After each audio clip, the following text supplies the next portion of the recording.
São 10h27 e voltamos falando ainda sobre saúde. O Hospital Universitário, que teve nessa semana 40 cirurgias suspensas porque não tem anestesista para fazer essas cirurgias. A instituição está buscando contratar novos profissionais para poder atender. A crise na saúde em Londrina não atinge apenas hospitais filantrópicos. O HU de Londrina também vem enfrentando uma dificuldade com o déficit do número de médicos anestesistas, que somente nessa semana, por conta disso, o hospital suspendeu 40 cirurgias por conta da falta desses profissionais. A superintendente da instituição, Vivian Feijó, relatou que a suspensão das cirurgias acaba provocando uma alta taxa de ocupação dos leitos na instituição. Só ontem, 139 pacientes estavam internados aguardando uma cirurgia. Foram 250 cirurgias no último mês e só nessa semana 40 cirurgias suspensas. 80% dos pacientes que estão aqui dentro, eles entram pela porta de urgência. O HU é um hospital muito estratégico nas diversas especialidades. Então, nessa semana, hoje, eu tenho 139 pacientes cirúrgicos já internados aqui dentro. E o quanto de anestesista eu tenho deve prover o atendimento às emergências, que é aquele paciente que chega e precisa ir imediatamente ao centro cirúrgico, ou é uma cesárea que tem que acontecer, ou é um trabalho de parto de alto risco, ou é um exame de um paciente que está sedado ou que precisa de uma sedação. Então, nós temos priorizado a urgência e a emergência. A Vivian destacou também a dificuldade... Não, peraí. Vamos recuperar aqui. A Vivian explicou que o problema na contratação de novos profissionais não é só financeiro, né? Mas a liberação do Tribunal de Contas do Estado para que a instituição pudesse oferecer um valor maior na hora trabalhada nos moldes do que é pago hoje na rede privada. O problema foi apontado na reunião da semana passada e, segundo a superintendente, esse encontro com os membros do tribunal foi viabilizado e a instituição foi autorizada a ofertar um valor maior para pagar agora os profissionais, os anestesistas. O problema maior nesse momento do HU era a falta de anestesista. Nessa reunião, o único deputado estadual presente foi o deputado Thiago Amaral, que de forma muito pronta abraçou a necessidade de intervenção junto ao Tribunal de Contas e levou a nossa demanda. Agilizou uma reunião que aconteceu na terça-feira, eu estive lá, ele apresentou toda a problemática da nossa região e da cidade de Londrina e eu apresentei toda a parte técnica relacionada aos números de suspensão, ao perfil de atendimento do paciente, ao impacto da ausência desse profissional e a necessidade dos meios de controle me permitir, realinhar os meus valores e ratificar o meu contrato. E, felizmente, no dia de hoje, nós tivemos uma segunda reunião com o Tribunal de Contas, no período da tarde, onde eles me fizeram algumas orientações necessárias à parte de legalidade, para dar legalidade e transparência dentro desse processo, e nós vamos redesenhar os valores na esperança de sermos atrativos. Vivian destacou a dificuldade que o hospital vem tendo com a questão das cirurgias pediátricas, que vem sendo absorvidas pela instituição desde setembro, quando o Hospital Infantil suspendeu os procedimentos por falta de profissionais. Ela falou ainda que, caso o Hospital Evangélico também tivesse deixado de atender a alta complexidade obstétrica quando pediu o descredenciamento, a situação do hospital seria ainda mais complicada. Não tem como segurar. A criança que fica doente e ela tem um caso de média e alta complexidade, ela precisa ser atendida, Então esse número oscila, não tenho esse número de pronto agora. Felizmente não é um volume muito grande que nós temos na cirurgia pediátrica da urgência, então foi um volume que nós absorvemos no PSP, tá? Mas muito da demanda vem também pela pediatria clínica. E nós sabemos que há uma defasagem, vários buracos na escala de pediatria do hospital infantil. Então o HU já está meio que sozinho na alta complexidade da pediatria, enquanto porta aberta. Ficar sozinho também na ginecologia e obstetrícia seria um complicador muito grande, porque nós já operamos numa capacidade tática operacional bastante exigida, Nós vivemos com a superlotação praticamente. E um hospital, para ser um hospital produtivo, ele precisa de um giro aí de internação em torno de 85%, e nós estamos sempre acima de 100% nas várias unidades. E questionada sobre o início do funcionamento da nova maternidade, a superintendente revelou que até dezembro ela deverá continuar atendendo como hospital de retaguarda e num prazo de até 6 meses ela vai passar a atender em função inicial.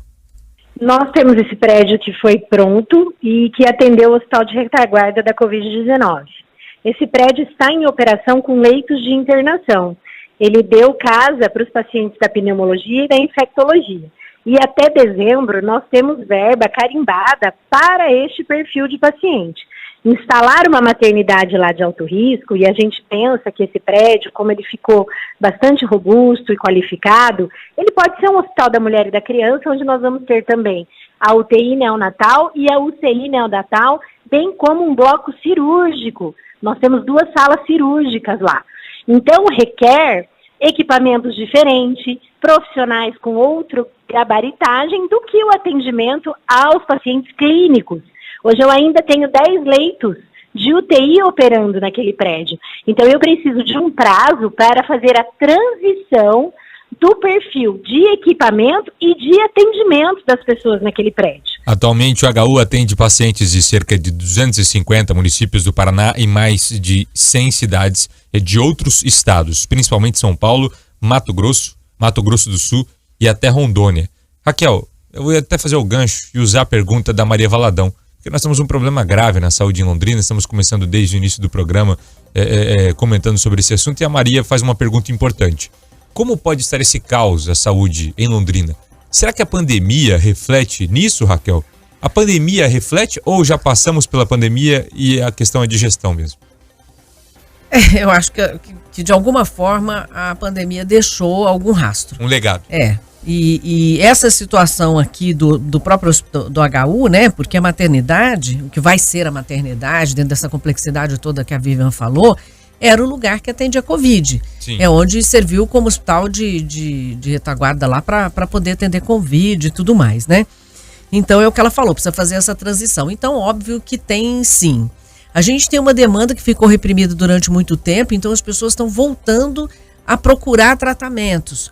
Muitas pessoas que não fizeram tratamentos durante a pandemia tiveram seus problemas agravados, porque, por exemplo, a cirurgia eletiva não foi feita, a pessoa tinha um problema lá de hérnia, eu vou marcar e vou fazer. 2 anos suspenso, isso virou urgência e emergência. O cara tá lá na porta do hospital para urgência e emergência, né? Aquela pessoa que podia esperar de alguma forma por algum tratamento, ela agora é urgência. Então ela está na porta para ser atendida imediatamente. Por isso que a gente vê situações como a gente viu no Hospital Evangélico de ter 19 leitos e todo dia 67, 69 pacientes, né? Mas o ritmo dessas cirurgias poderia ser mais rápido? E aí entra a questão da gestão. Por quê? E é uma coisa que foi colocada ontem na reunião e que a Viva, inclusive, cobrou o prefeito Marcelo Bellinati.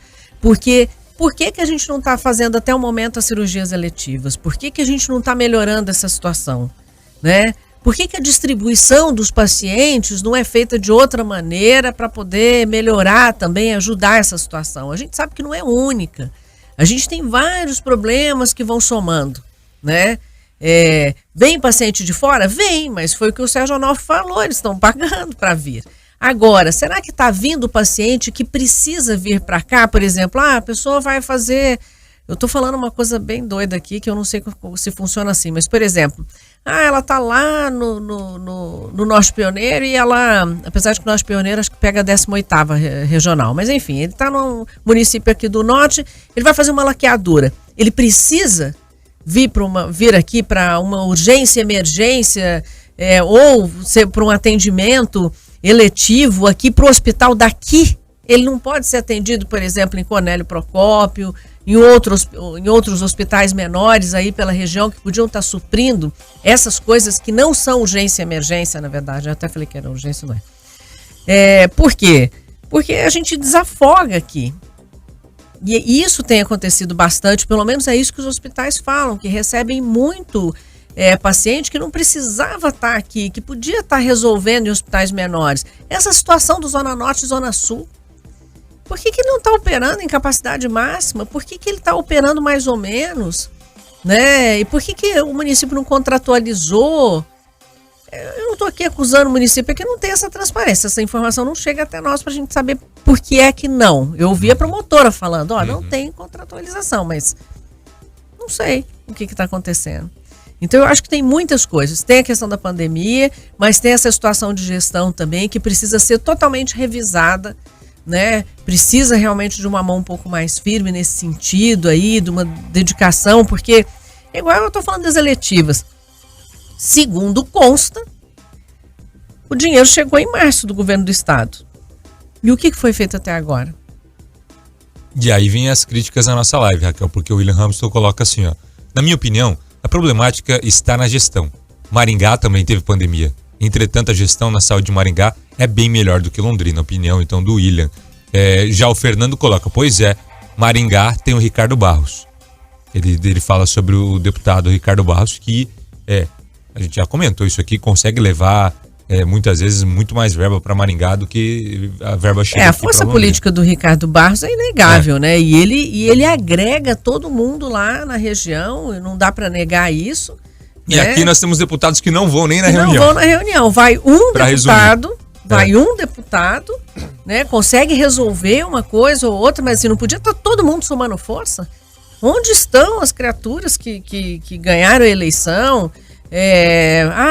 Falaram até, a Clara não apareceu, ela não assumiu ainda, ok. Sim. Né? Mas podia ter mandado um representante, né? Já para ouvir, para entender o que está acontecendo. Eu citei ela como outros que vão assumir agora, né?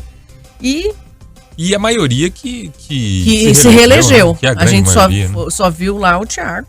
O restante não apareceu. E por que não apareceu? Bom, não apareceu nem a chefe da 17ª, né? Pois vergonhoso. Seguimos, porque a Maria Valadão disse assim que a gente está falando de muita coisa triste aqui hoje. Se bem que essa próxima eu não sei se vai ser muito feliz também. Depende, né? Depende do ponto de vista, né? Tem gente que vai ficar feliz.